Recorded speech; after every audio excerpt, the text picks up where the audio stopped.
let's continue on. We'll start with sperm production. Sperm are produced in the testes, specifically in the seminiferous tubules. There are tubes inside of the testes. There's different cells within those tubes that are going to do different functions in terms of the production of the sperm.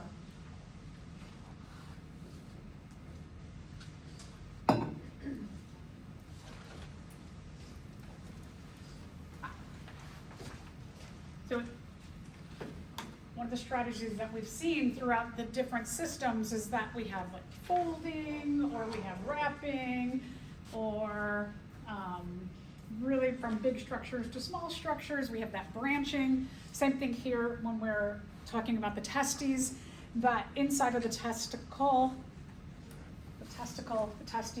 you have these seminiferous tubules. You've got these long tubes, just like the intestines, that the intestines are all balled up in here, right? If you stretch them out, they're 10 feet long. So you've got a lot of that in there. And I'm not going to get into the specific cells, but within the testes, within the seminiferous tubules, we have the production of the sperm.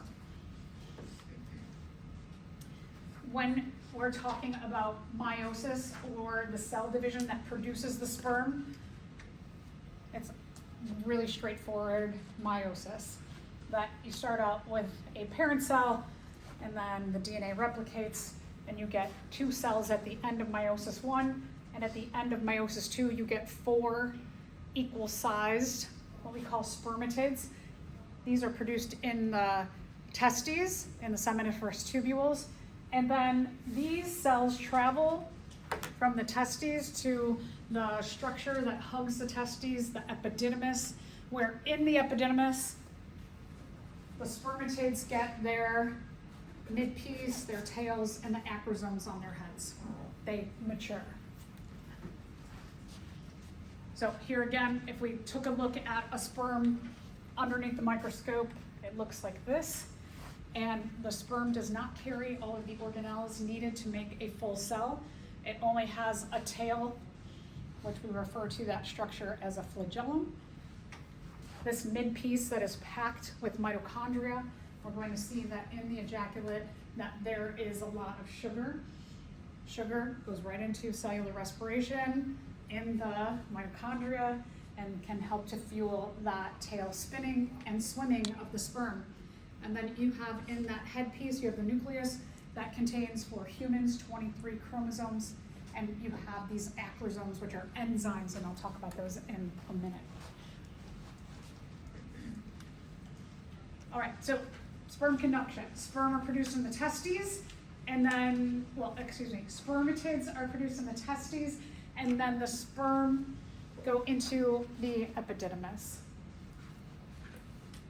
The epididymis stores and matures the sperm to get all those accessories to the nucleus to help them swim.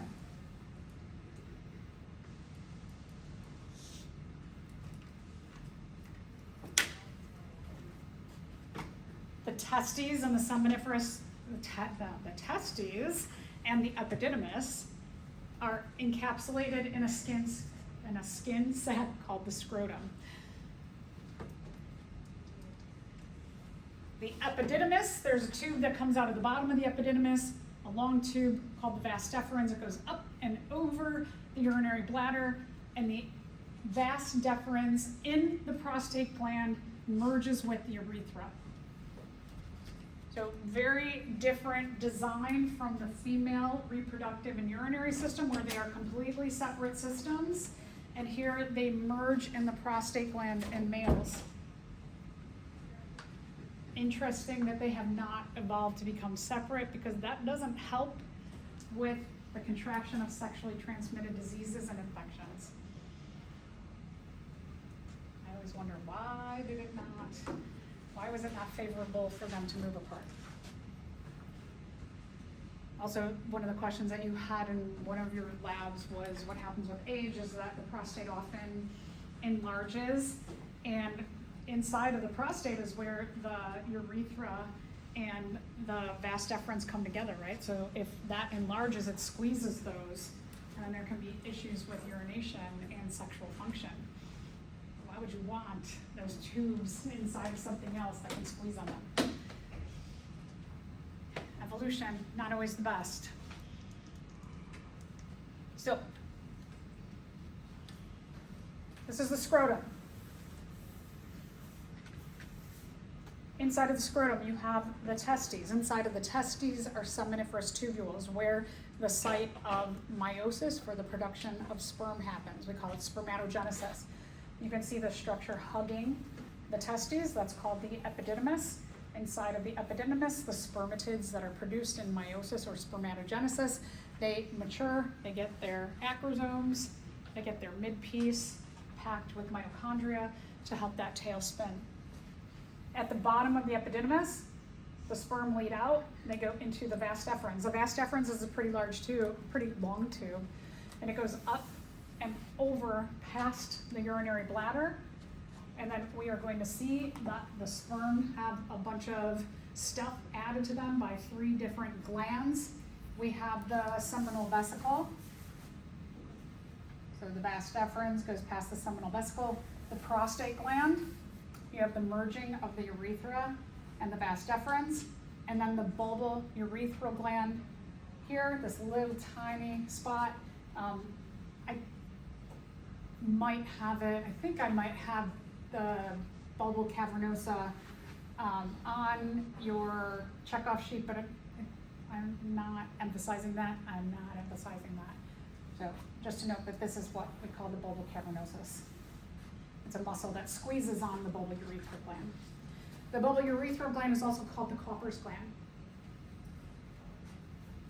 The urethra continues through the penis and out the urethral opening, but inside of the penis, you have cells that fill with blood to help the penis go like this, to erect so that it fits like 2 pieces of a puzzle. You know when little kids talk about sex and they do this?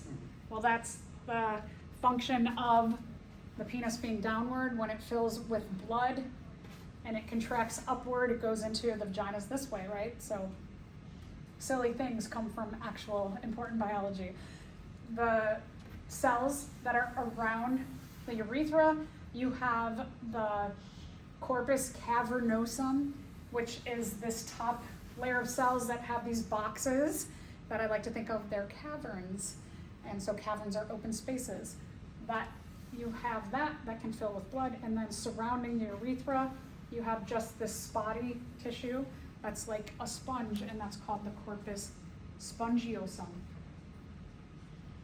Other things you need to know: pubic bone or pubic symphysis, urinary bladder, rectum, anus. You don't see the spinal cord on this illustration. Spinal cord would be up there. The last bone of the sacrum bones, the end of the tailbones, spinal column, sacrum. Last bone is the coccyx.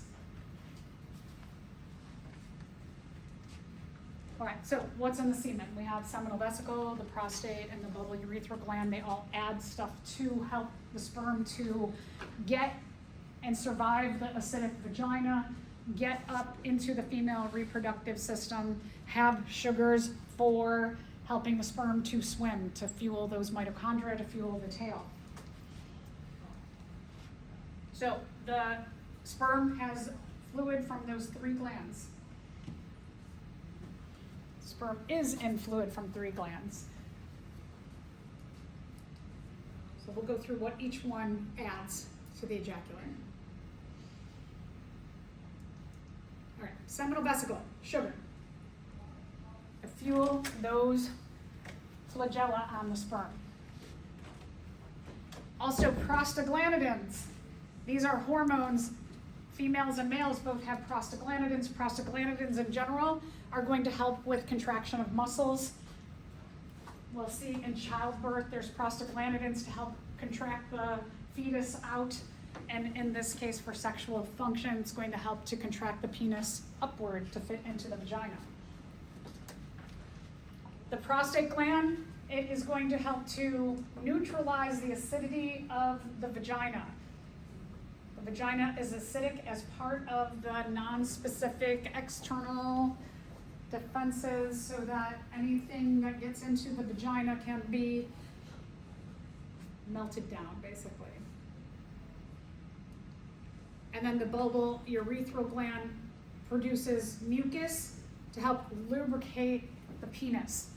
Skin's dry, right? Part of the non-specific external defenses, the first one we talk about is dry skin.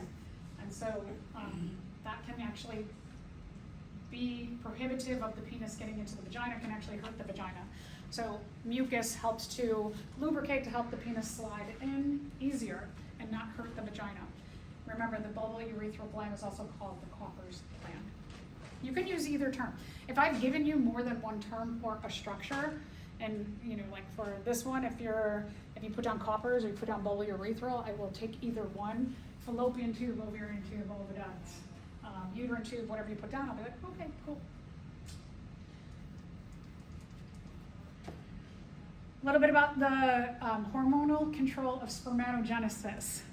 This is a negative feedback loop. Once enough sperm are produced at a time, it says stop the production. Here we go. GnRH from the hypothalamus stimulates the pituitary gland to release LH and FSH, just like we saw in the start of the ovarian cycle and the menstrual cycle. Just like we saw in puberty. These are going to travel through the bloodstream. They are going to contact cells in the testes. The LH in the testes is going to stimulate the production of testosterone. Testosterone and FSH, follicle stimulating hormone, are going to stimulate cells within the testes, within the seminiferous tubules, to make sperm, to undergo spermatogenesis. When sperm are made in meiosis, the making of the sperm releases a chemical that travels through the bloodstream. I love this, it's called inhibin, which makes so much sense in a negative feedback loop.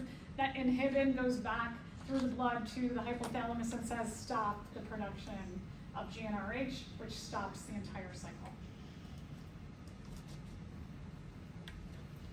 So inhibin inhibits GnRH.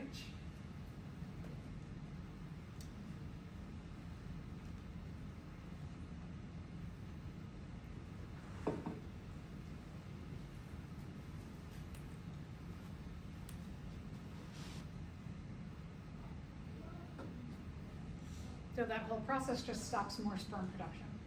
To get around to sperm production and then, nope, no more. You have a picture of that feedback loop on your page there. Oh, sorry, before we get there, what's the point of this? Is so that sperm aren't just constantly produced. Just like with the menstrual and ovarian cycle, that you don't want to have all kinds of oocytes being ovulated constantly. That's a lot of wasted energy.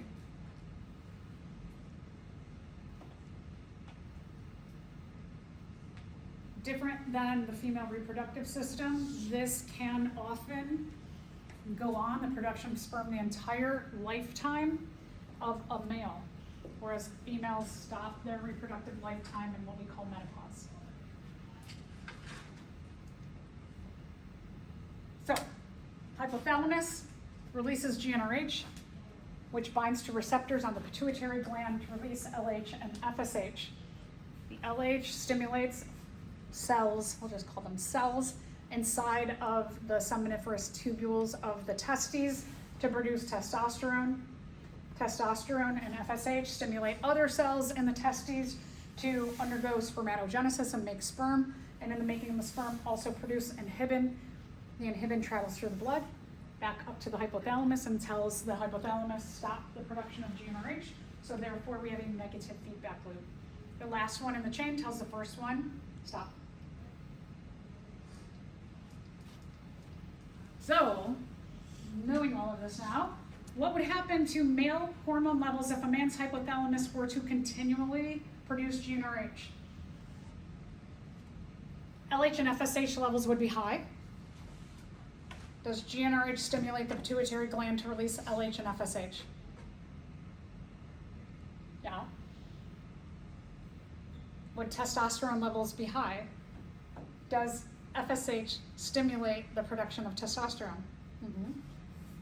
LH and FSH levels would be low. Testosterone levels would be low. LH, FSH, and testosterone levels would be high. Okay, so what's the best answer?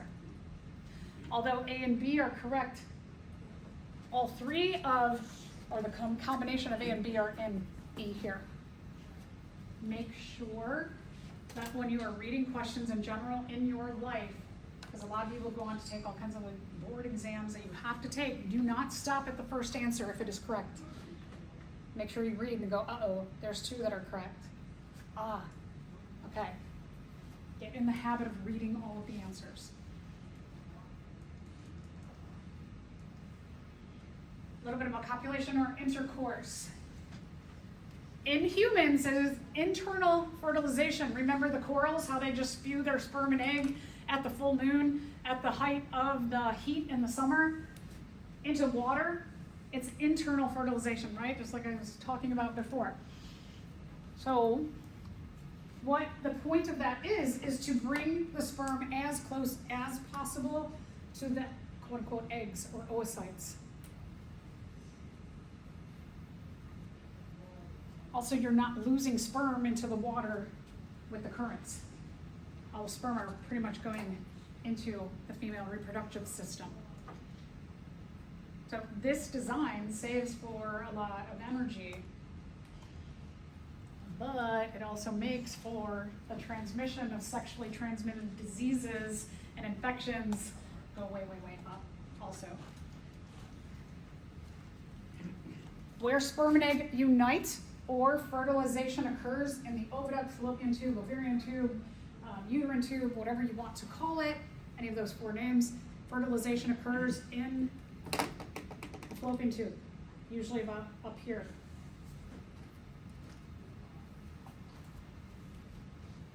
Remember, the sperm has four structures on it. It's got acrosomes in its head. What the sperm are doing is they're bombarding the oocyte with their acrosomes.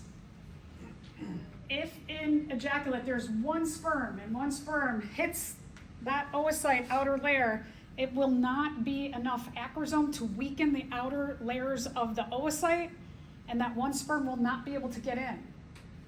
So we talk a lot about sperm count in terms of reproductive health in males.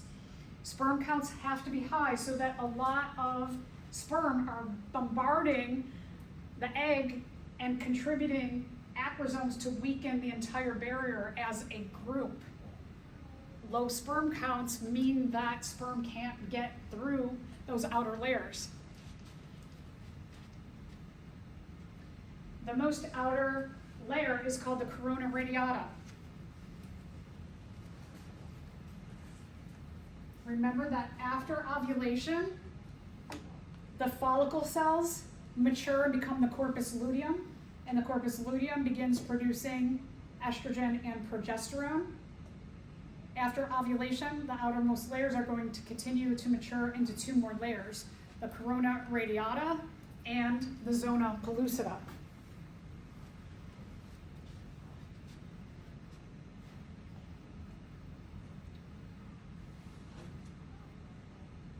So if thousands, I'm not sure exactly how many sperm acrosome contribution is needed to weaken the corona radiata and the zona pellucida, but a lot need to contribute their acrosomes to weaken the outer layers so that these sperm are able to wiggle in. What happens is this amazing thing that once one sperm gets through the corona radiata and then into the zona pellucida, the first one that gets through the zona or into the zona pellucida stimulates the corona radiata to become solid and solidified. So that everybody else who's behind this first sperm, they get basically like caught and frozen or solidified into the outer layer of the oocyte. That ensures that only one nucleus 23 chromosomes from the male gets into the cytoplasm of the oocyte. When that first one gets through, solidifies the zona pellucida after it gets into the cytoplasm.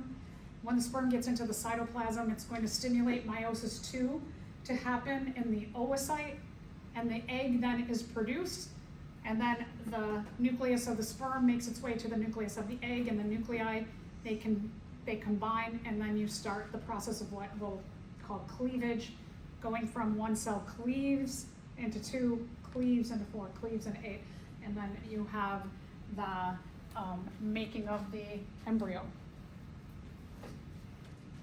Pretty clever, right? That's how one gets in. Some textbooks will say there's 300 million sperm in each ejaculation. I don't know who's counting. They do some kind of like estimation. There's thousands, millions that are needed. Remember that endocrine disruptors are going to have an effect on lowering sperm counts. And so that can be one of the contributors to lower reproductive levels in humans, having a low sperm count. This is actually a picture of a sea urchin embryo, or I should say a sea urchin oocyte. You can see the difference in size between the oocyte and all of its layers and what happened by the formation of the polar bodies at the split in meiosis I and meiosis II. That the relative size of this cell and the sperm cells, it's crazy. And the amount of sperm that are needed to digest through the layers of that secondary oocyte is a lot.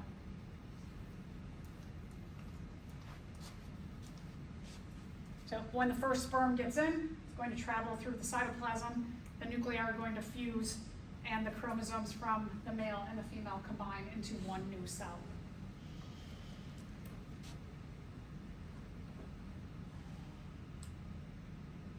All these processes that we have in our body are so intricate and specific and well planned out. Amazing, right? Pretty wild.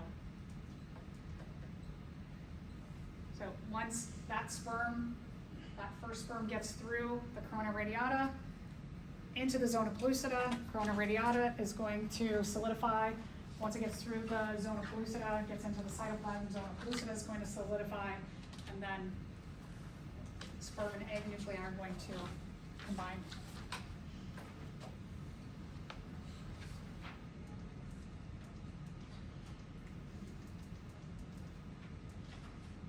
All right, so downfall. The big downfall of internal fertilization is disease transmission.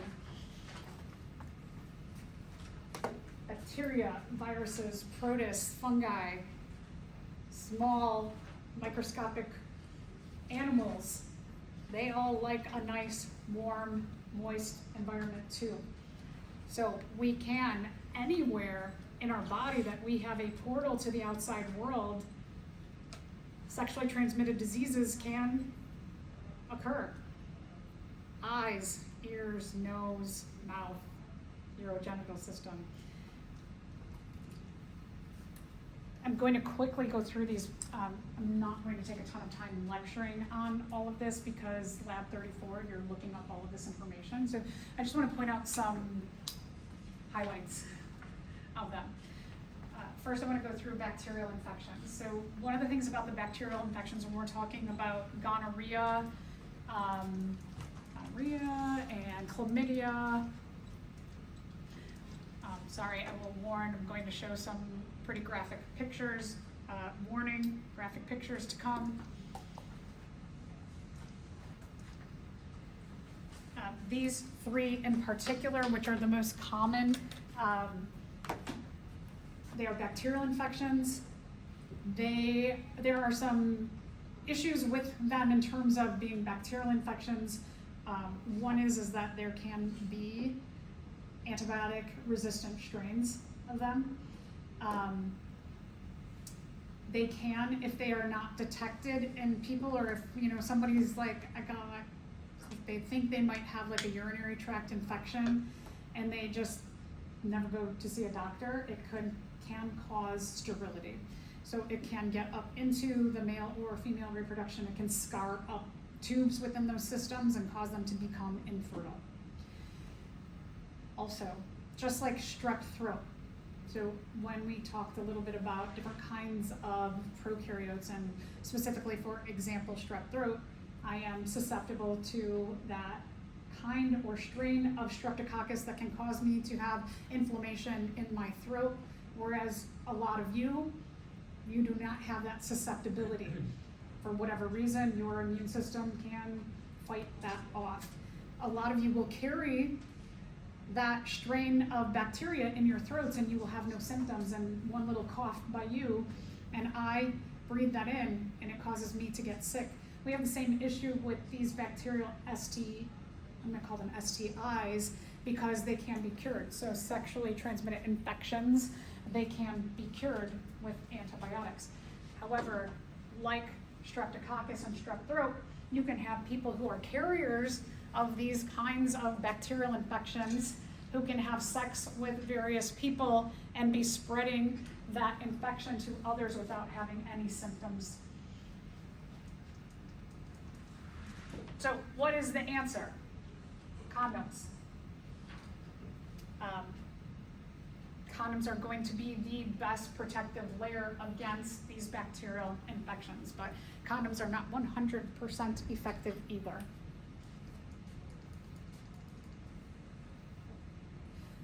Sorry, show pictures. Syphilis, one of the things, I'm going to go back to pictures. If you don't want to see them, you can avert your eyes. Syphilis, one of the first signs that somebody has a syphilis infection is that they get a rash on the bottom of their feet and hands. And typically, if you get a rash on your body, the softer skin, it will get the rash, and the thicker skin, like on your hands and the bottom of your feet, will not show that rash because they're just too thick. However, with syphilis, you do get the rash on the feet and hands. If syphilis goes too long, not only can it cause sterility, it can also cause organs to shut down. That kind of bacteria in the reproductive tracts and the urinary tracts produces a toxin that can be diffused into the circulatory system, and it can travel to other organs and make them shut down. So people can go into organ failure if syphilis goes too long. So let's talk about viral infection. So two that I want to talk about is HIV/AIDS. The issue with HIV/AIDS, one, there's no current cure universally. There are different strains of HIV/AIDS. Some of the less common, or I can't remember, some or one, I can't remember the research, but I know at least one of the less common strains of HIV has been able to show that upon a certain kind of treatment that the virus in the body has essentially disappeared. That they are showing the potential for a cure, but it is one of the least common strains. The most common strain we don't have a cure for yet, but this research and showing this ability of a treatment for a less common strain gives us hope that maybe that major strain or strains can be cured. Problem with HIV is that it attacks the T helper cells of the immune system, and so you don't have that boost of energy and support to the cytotoxic T cells, which are gobbling up any viral infected cells. Usually people who suffer from HIV end up dying of something else, but their immune system is compromised, and so then they get pneumonia or other sicknesses, and then they die of that sickness because the immune system is compromised. Oh, sorry. Thank you. One of the things, I'm going to show a picture now. One of the HIV/AIDS has kind of like a transition between the HIV stage of the virus into the AIDS start of the virus, that when the immune system is so compromised, people go into that AIDS phase. One of the first kind of notifications by the body is often that there are sores that are called Kaposi sarcoma, that when you start getting these sores, that is an indication that the immune system is overattacked and you may be switching into that kind of like more serious phase of the disease. herpes. So herpes is a virus that causes blisters. There are, in the herpes virus group, there are different strains. Some of those strains are for mucous membranes of the mouth area. We call them cold sores. Those are a type of herpes virus. So the herpes virus has a range of being sexually transmitted or transmitted via other mucous membranes. Back about, I want to say like 17 years ago, when beer pong became a very popular game, college campuses were having mass outbreaks of herpes. Because of beer pong and the sharing of cups, that people who had either genital herpes or cold sores on their mouths and using a cup, and then other people using that same cup, it was transmitting both kinds of herpes. And what they learned from beer pong was that the cold sores could be transmitted to the genitals, and the genital herpes could be transmitted to the other mucous membranes of the body. Antiviral medications can limit the outbreaks. If someone has herpes, then right now they carry it with them their whole life. So the one thing is that antiviral medications can kind of like keep this or suppress the amount of virus in the body and cause less outbreaks, whether you're talking about cold sores or cold sores. I'm going to show you pictures now. Look at me warning you. This is if it goes untreated. Why you would let it go that far, I don't know. Another virus is genital warts or HPV. HPV, again, no cure. Well, you should call it a cure. You can get rid of the cells that are infected with HPV. The cells can be removed from the body via various means. So kind of like a cure, that they can use liquid nitrogen, cutting. They can remove the cells that are infected because they stay more localized than other viral infected cells. HPV, I think there's like about 100 different kinds of warts, about 100 different kinds of wart viruses in humans. About 40% of those are sexually transmitted. About 10 of those 40 that are sexually transmitted cause cervical cancer. And then we're also finding that some of those can also cause cancers in males as well. So now there is a vaccine for that. The vaccine covers 4 of the major viruses that are transmitted, but doesn't cover them all. So even if you get the vaccine, it doesn't give you 100% protection against all the different kinds of HPV either. Oh, sorry, I'm gonna show you pictures. Sorry about that. Warts. Okay, so what STD can cause a shutdown of entire body systems? Good, okay, so syphilis. Syphilis produces a toxin that can lead to complete shutdowns of body systems. Just note in this section, I would, on your exam, would ask more generalized questions. I won't ask percentages, like what percent does this happen, or this and the contraception. I won't say like, what is the percent chance of condoms preventing pregnancy?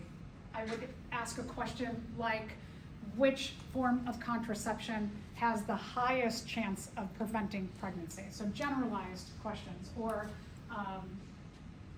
like that syphilis question, for example. So more general stuff, not super duper detailed things that are between lecture and the lab. You should have some general ideas. All right, another kind of STD. I should say STI, is trichomoniasis. It's a protist, so we're talking about a little bit larger of a microorganism. One thing I do want to mention also is that HPV is a skin-to-skin contact. This is also, can be a skin-to-skin, can also infect mucous membranes, but this can also be picked up in clothing as well as toilet seats. So this is the one where it can be transmitted more. It can be treated with an antibiotic. So that is the good news about this one. I'm going to show you pictures of what the organism looks like. So that's what the microorganism looks like, and it results in sores. And then the last one I want to mention, this is an arachnid in the same animal group as spiders, crabs, or pubic lice. This kind of arachnid has evolved, so it's more spider-like, even though it's called a crab, because these spiders live in pubic hair specifically, and pubic hair being more curly, they have evolved little pincer-like extensions at the ends of their arms so that they can more easily hold on to the curly hair. So they initially thought they were crabs from what they looked like. Mode of transmission is hair to hair, basically. The symptoms are usually intense itching. The pubic lice can bite skin, and so one is like in sores can be found.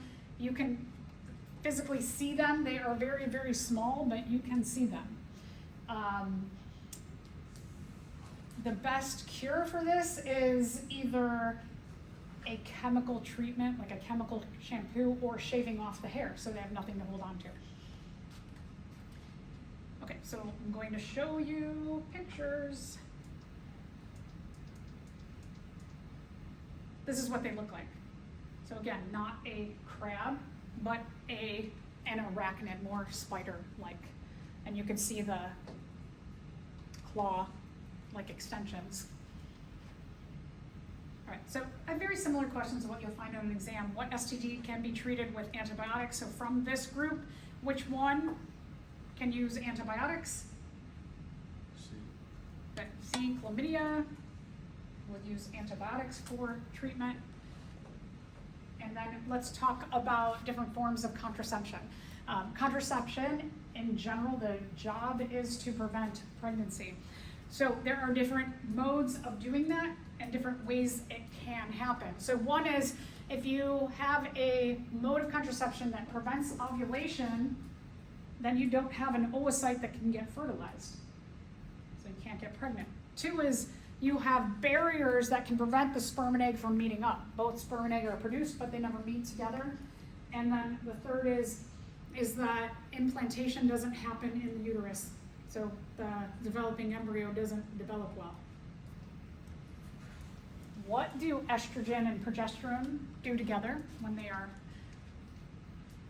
formed from the corpus luteum after ovulation? What do? Do they inhibit GnRH?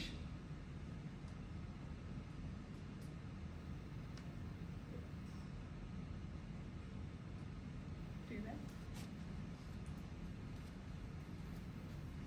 Remember that you have two feedback loops. The first feedback loop of the ovulation cycle, GnRH from the hypothalamus, stimulates the pituitary to release LH and FSH, and the LH and FSH stimulate the ovary follicle cells around an oocyte to produce estrogen. The estrogen travels through the blood, and it tells the uterus to start to create more endometrium, and then you also have the estrogen travels to the hypothalamus through the blood, and it tells the hypothalamus produce more GnRH.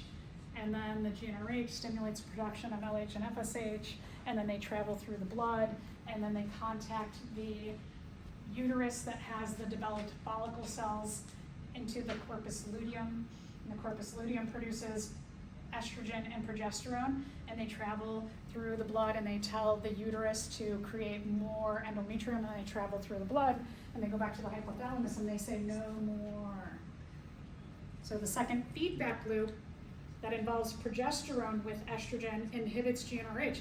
If you inhibit GnRH, do you inhibit FSH and LH? Right? And then do you prevent more follicle cells from developing? Mm-hmm. Do you prevent ovulation? Mm-hmm. So is all of the above the answer? Mm-hmm. Good. Complicated, right? You gotta go back to those feedback loops. Okay, so we're gonna talk about hormonal methods of preventing pregnancy.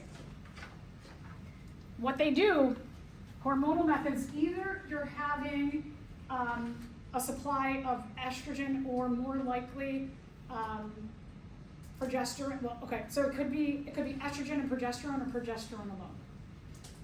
Because progesterone is really the one that says like, hey, hypothalamus, no GnRH. So let's think about what this is doing. That if a female is taking a pill every single day that contains progesterone with estrogen, but mostly that progesterone inhibits GnRH, which inhibits them, which prevents more follicles, which prevents ovulation.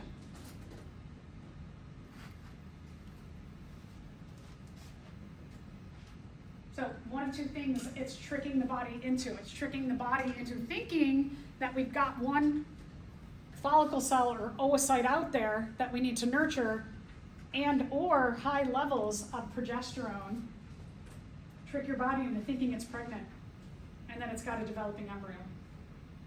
So these are tricking your body to thinking like we don't need any more follicle cells out there either because there's one out there or we have a pregnancy. Clever. So a variety of them. Pills, again, could be estrogen and progesterone, or progesterone, could be likely synthetic. One of the things about birth control pills is that there's a lot of different kinds of them out there. If you are a female who is using or has used a birth control pill and it caused you to have a lot of side effects, and you were like, I kind of like the idea of this, the once a day, and having control over my own reproductive health, ask your gynecologist, what else can I try? There are many options. Downfall, no STD protection. These hormonal methods have very high rates of protecting you against pregnancy, but they have no protection against STDs. So all of these ones that we talk about, the hormonal methods, good at preventing pregnancy, not 100% either, and also no protection against STDs. So a lot of options that are out there. You have the patch. The patch is a once a week instead of once a day. One of the other great things about these hormonal methods is that there are apps that have alarms that tell you, take it once a day, take it once a week, take it once a month, take it once every 3 months. So this one is once a week, so maybe that's more convenient for you. Certain weights, once you go over a certain weight, they're not as effective though. No protection against STDs, but high pregnancy prevention rate. Okay. These are every 3 months, the shot. Kind of same thing. Advantages, vaginal ring once every 4 weeks.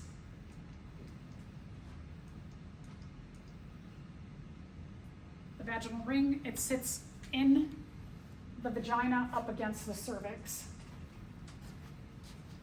The implant, it's actually poked underneath the skin, this little bar here. So this is once every 3 years.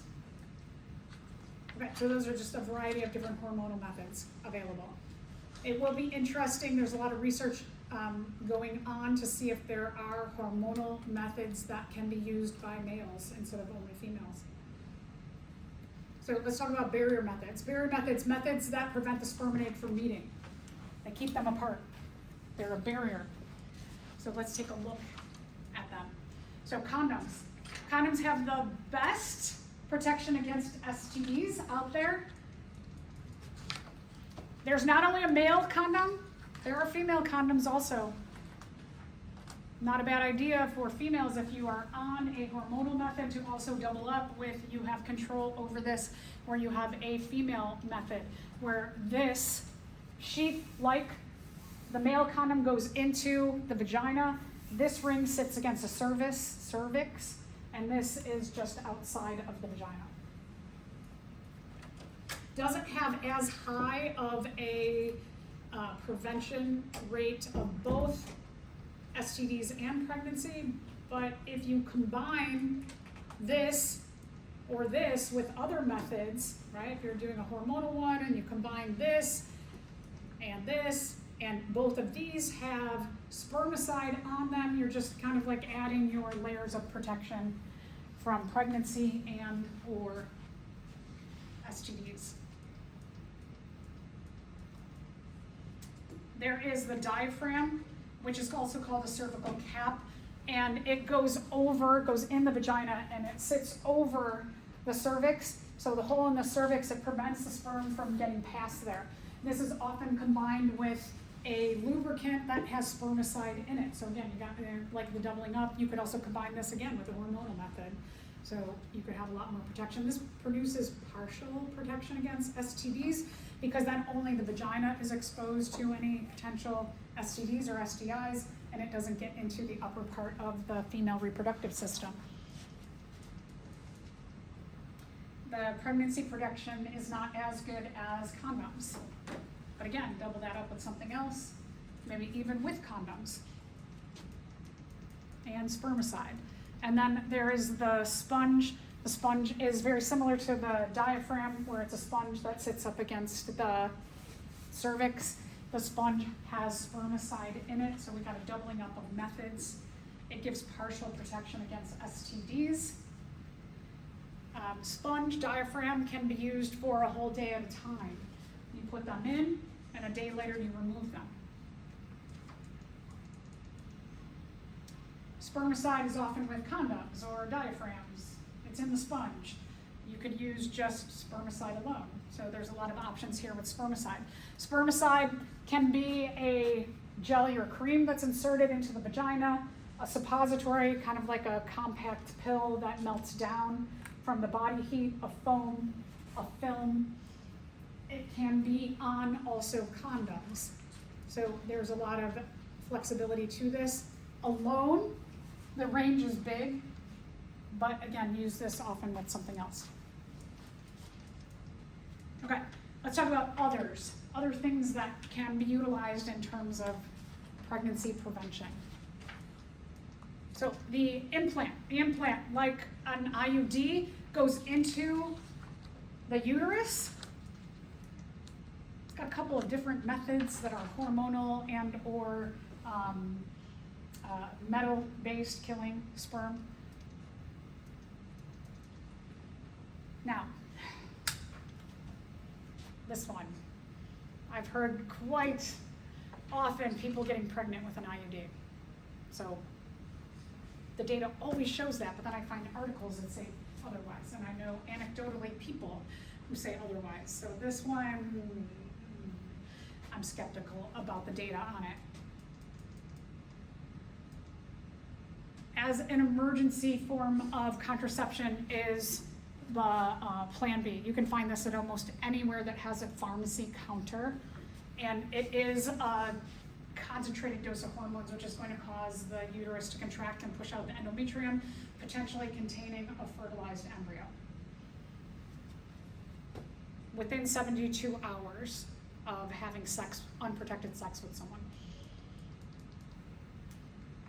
The range is big, right? What if you take this immediately after you have sex, but the embryo's up in the fallopian tube, and immediately the endometrium is pushed out, but then the fertilized embryo makes its way out after the endometrium's been pushed out.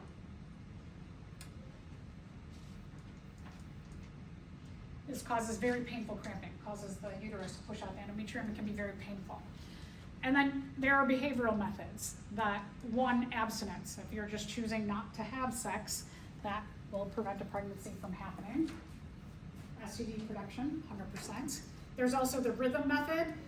Ooh, you gotta be real good at data and tracking stuff for this to work. That you are tracking the ovarian cycle and menstrual cycles and knowing when that window of ovulation happens and not having sex during that window a few days before and a few days after. So usually people do the rhythm method, it's like a week of like no, but what if you're really stressed out?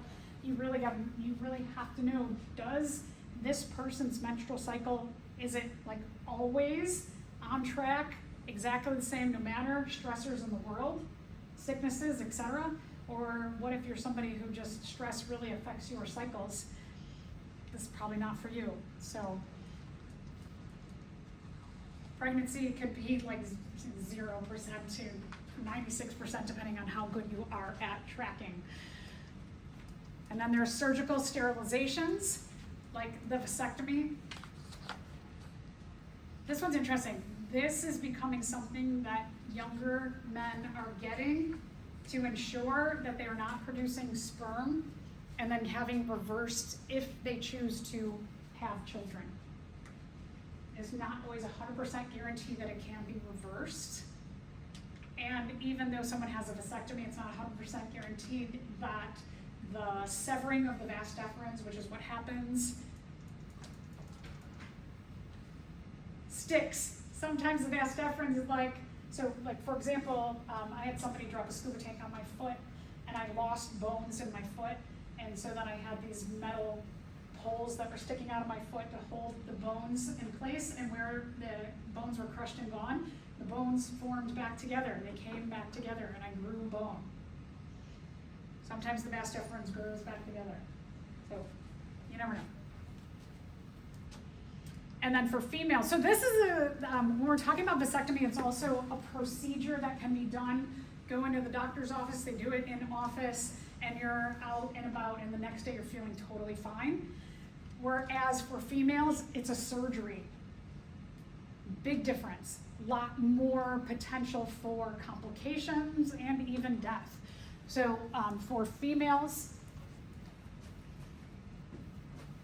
the fallopian tube, like the vas deferens, gets severed in some way and prevents anything that's ovulated here, just gets absorbed within the fallopian tube and never makes it into the uterus.